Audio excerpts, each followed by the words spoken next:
Hello everyone, welcome to Houseplant Tips and Tricks. My name is Nick, and today we're going to be planting up some Vanda Baskets. This series is sponsored by repotme.com. Get all of your indoor gardening supplies delivered to your door from one place.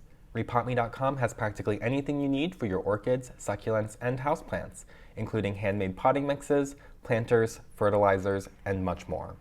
If you're unfamiliar with Vanda Baskets, they are these wooden apparatuses that are often used for growing orchids, hence the name Vanda Basket, as Vanda is a type of orchid, but you can also use these for growing houseplants.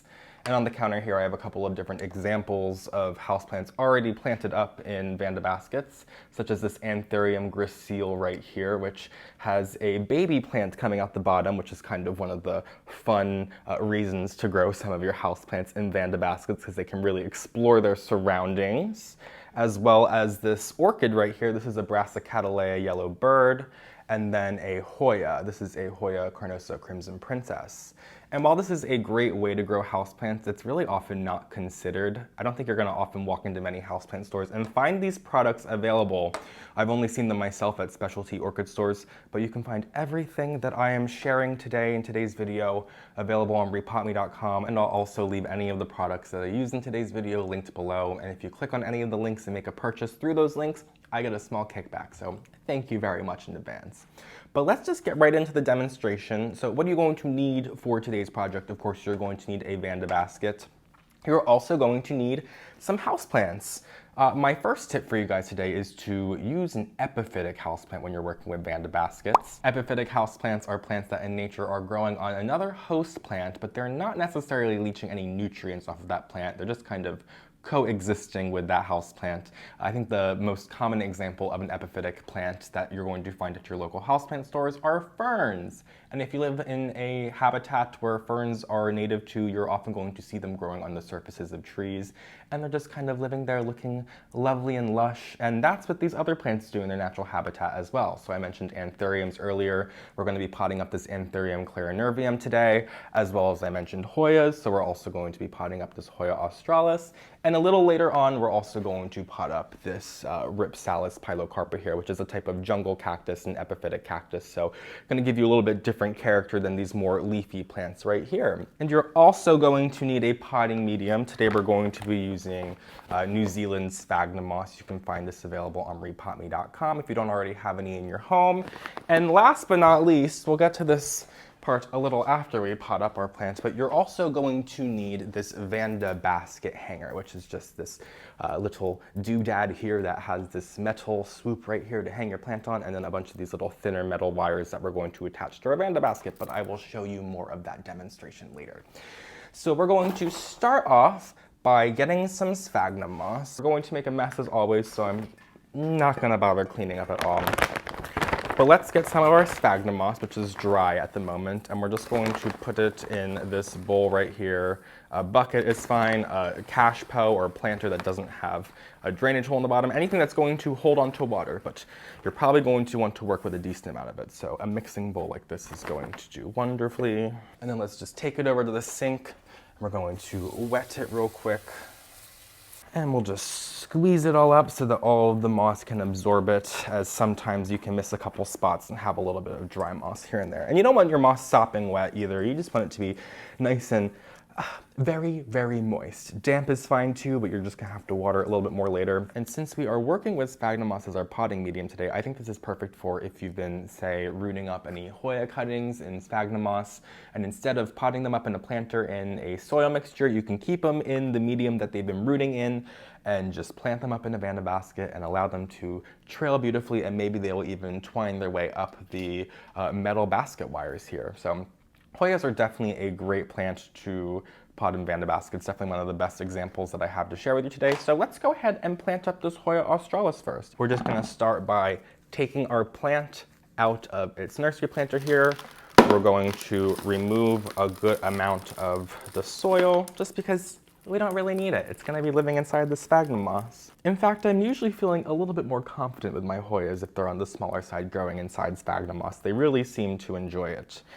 And now that we have our plant basically devoid of its soil, we're simply just going to take our basket. This one's teeny tiny here, so this will only take a couple of seconds to pot up. put a little bit inside. Then we can just kind of nestle our Hoya inside there. And then we will just start to fill up the perimeter of our container here with some more sphagnum moss. And we don't want to be too rough with it. We don't want to mess with these roots. And I think that's kind of the benefit of growing plants inside these Vanda baskets, is that not only are they growing inside sphagnum moss, which just breathes very well and allows for a lot of aeration, which Hoyas love, but these planters literally have slats in them, which allows them to breathe even more. So I think this is just the perfect potting medium for us to grow Hoyas in. And even though this is a small container, Hoyas have pretty small root systems and they just like to cling on to what's around them. So I'm sure these roots are going to love clinging onto the sphagnum moss and then working their way over to the wood of the Vanda basket. And because of that, I think this is going to be able to live in here for a really long time, regardless of this planter being decently small. But that was super quick. It only took a couple of seconds to get this Hoya planted in here beautifully. And let's go ahead and move over to, let's put this over here. We're gonna do this Anthurium clarinervium next. Get our basket, and we will once again just take our planter gently out of the planter. Look at those roots, very, very thick roots on this guy. It's gonna really enjoy being inside this Vanda basket and being able to breathe. This was a pretty good find. I feel like these houseplants were very difficult to get your hands on, but I found it at one of my local farmers markets for I think like $25, which compared to the last couple of years of these foliage anthuriums, it's a pretty damn good deal. And here we go. We got most of the soil off. It's okay that we keep a little bit on, but it just helps us be able to move the roots around a little bit more, since this container is a little bit more shallow than the nursery planter that it was in. But I think it's going to do totally fine. I'm not concerned about it being a little bit more shallow whatsoever. In fact, I think this is going to grow better in this Vanda basket than it ever would if I was to have potted this up in some type of soil mixture. Let's just get a tiny, tiny bit of soil on the bottom just to cover up any of the holes in the bottom. And then we're going to gently just lower this down and kind of work the roots around naturally to where they fit, without wanting to break them, but just kind of allowing them to like circle around inside the planter here. And then we'll just start to add some moss, once again around the perimeter, just kind of throwing it in chunks because it's a little bit more easier to work with than standard soil. However, you do have to kind of fill in the gaps yourself with your fingers because it's not just going to fall in the way that dry soil would. And even though I'm kind of being a little bit more deliberate, pushing down in spots with my finger, I am also being very gentle because I do not want to break any of those roots. They all looked fabulous. This plant looks very, very healthy. And since this is a more highly sought after plant, I do just want to pay it a little bit more mind, but regardless, those roots were just very, very thick, and I'm sure they could break easily upon too much pressure. So just to be mindful there as you're working your plant in, especially since you do have to kind of push it down and force gravity a little bit on the plant to get it into this more shallow container. But my Anthurium gracile here has been growing so well inside the Vanda basket. I was a little nervous when I brought it home because I was like, I don't know if I'm going to be able to care for this to its fullest potential, but ever since putting it inside the Vanda basket, it's been growing very well with the baby coming out the bottom. However, I will say, these dry out much quicker since they do breathe very, very well. They dry out very, very quick. So I do have to pull this down every couple of days to water it. I think this applies to any of these. They're all going to have to be watered every couple of days. So you do have to be a little bit more mindful. But fortunately with this one here, even if I do go a few days too far without watering, it seems to come back pretty quickly and it just droops a little bit and lets me know that it's time to water it. But sometimes I just wait a little too long. But this Anthurium clarinervium is looking fantastic. There's a little bit of moss coming out the bottom, so we can just kind of just use our finger to push it back in. It'll stay put for the most part. Usually it stays in clumps. And what's cool about this, once this gets settled, is I don't think I really have it with my Anthurium yet, but you're gonna see with my orchid here, the way that the roots really just start to kind of work their way through the gaps in the planter and we'll just start to grab onto the moss. So I'm expecting with these chunky roots as well with this Anthurium clarinervium, that's probably also going to happen with this guy here. So let's move this one over.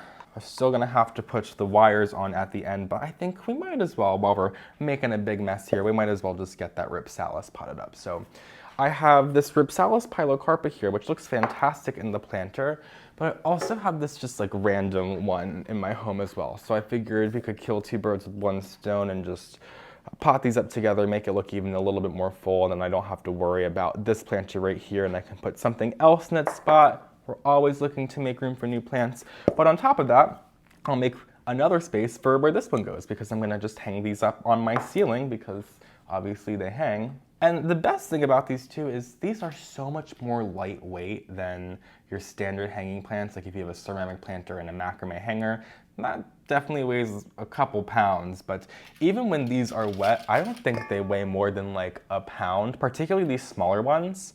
But even this larger one here, I just have these hanging from cup hooks in my ceiling, which if you're familiar with cup hooks, they are not these standard swag hooks that you should be hanging houseplants on that are designed to hold more weight. Cup hooks are like for hanging mugs, like underneath your cabinets and stuff. They're not meant to hold a lot of weight, but I have never had one pull out of the ceiling for my Vanda baskets because they're just so light. So I would absolutely recommend using your best judgment. And if you're working with a much larger Vanda basket, as I am just working with the two smallest sizes available today, you're probably going to reconsider maybe wanting to enforce it a little bit better into wherever you're hanging it. But these ones have never been an issue for me, so I feel confident recommending it to you. We're going to need a titch more sphagnum moss, so let's just throw another handful in just to make sure that we have enough. It's always best to work with more than work with less, although we don't want to be wasteful.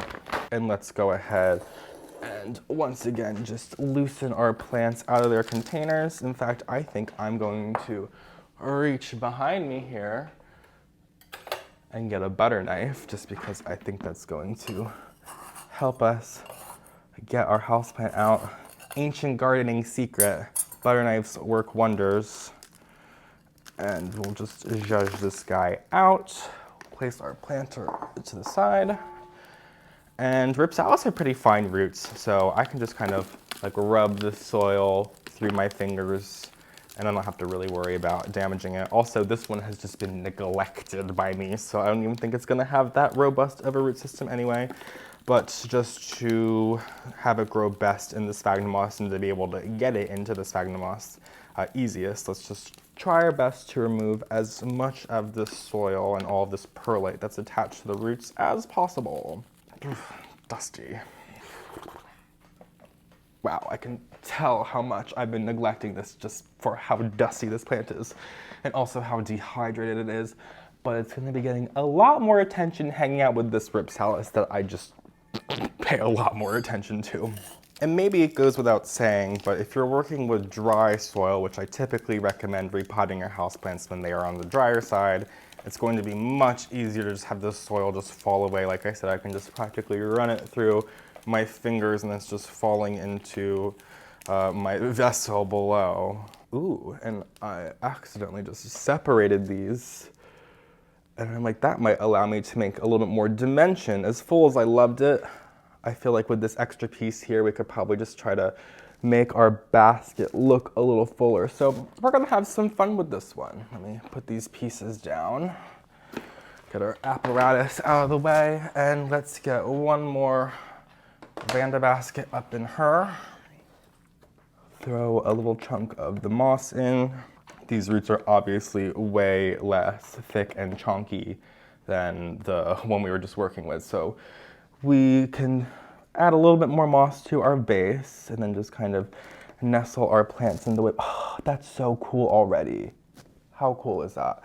So my thought is like maybe we can push this one to this side. Like the way I'm gonna have this hanging up on my ceiling, there's going to be a back side. So I'm like, why don't we just try to make it look more full on the three sides that are going to be like more involved. I think that looks amazing, at least from my angle, which is the back side. So let's just try to get these nestled in here a little better. This is a vibe. So let's go ahead and get this down, push everything down a little bit more, and just get our nice globs of sphagnum moss. Oh wow, it is dusty over here. I need to water that Rhipsalis more, but I feel confident it's going to receive much more care now that he's hanging out with his bigger younger brother. Looking fabulous. The Rhipsalis definitely has a completely different vibe than some of these other plants. And now, I said I was not gonna clean, but let's just clean up a little bit because we're gonna hang the wires onto these baskets.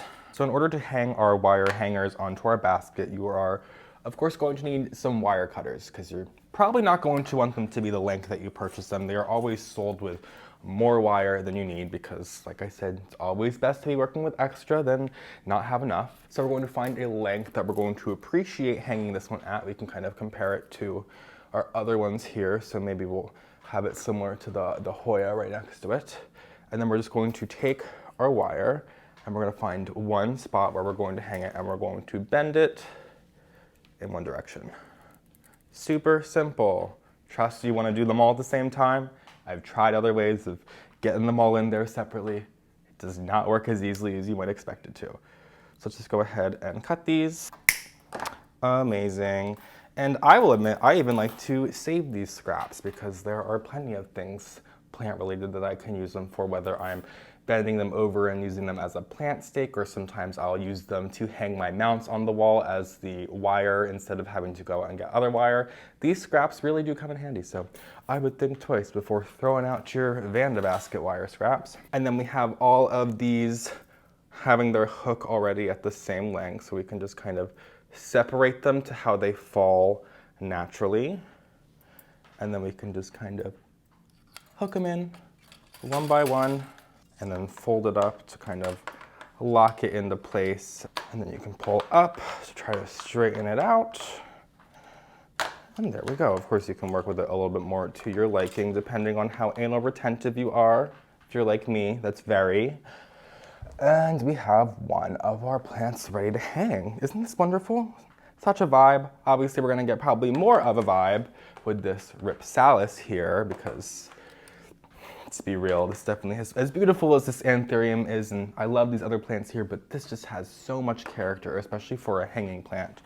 So let's get another one of our, have another one of our hangers here, and we're going to pick where we would like to hang it roughly. We're probably gonna have this one be a little bit longer. So let's do it similar to this orchid.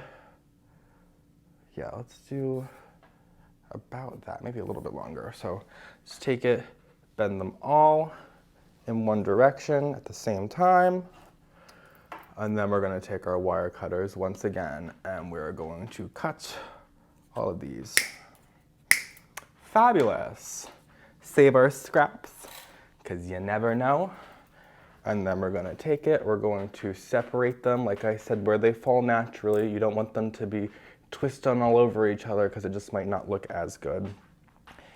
And put it in the hoop and fold it up. And of course, I would recommend cutting less at first. If maybe you put your hanger on, you decide maybe that's not the length you want it, I would definitely want to cut it short because you're not going to be able to add any more on. So now we have this guy looking fabulous right here. This is going to look super fun. And once I hang it up, I can decide if I like the length. Like I said, if I need it to be a little bit closer to the ceiling, a little bit more higher up, I can remove these and then cut them back an inch or so until I'm at my desired height. But that's really going to do it for this project. This is really all you need. It's super simple, not quite an unconventional way to hang your houseplants, but definitely one, like I said, that's just not really considered, even though it's such a wonderful way and it's definitely going to give you some really excellent character, especially if you're like me and you have 300 planters in your home. These wooden hanging planters really do give you some juxtaposition that I cannot complain about. So thank you guys so much for joining me today. Also, thank you to repotme.com for sponsoring today's video.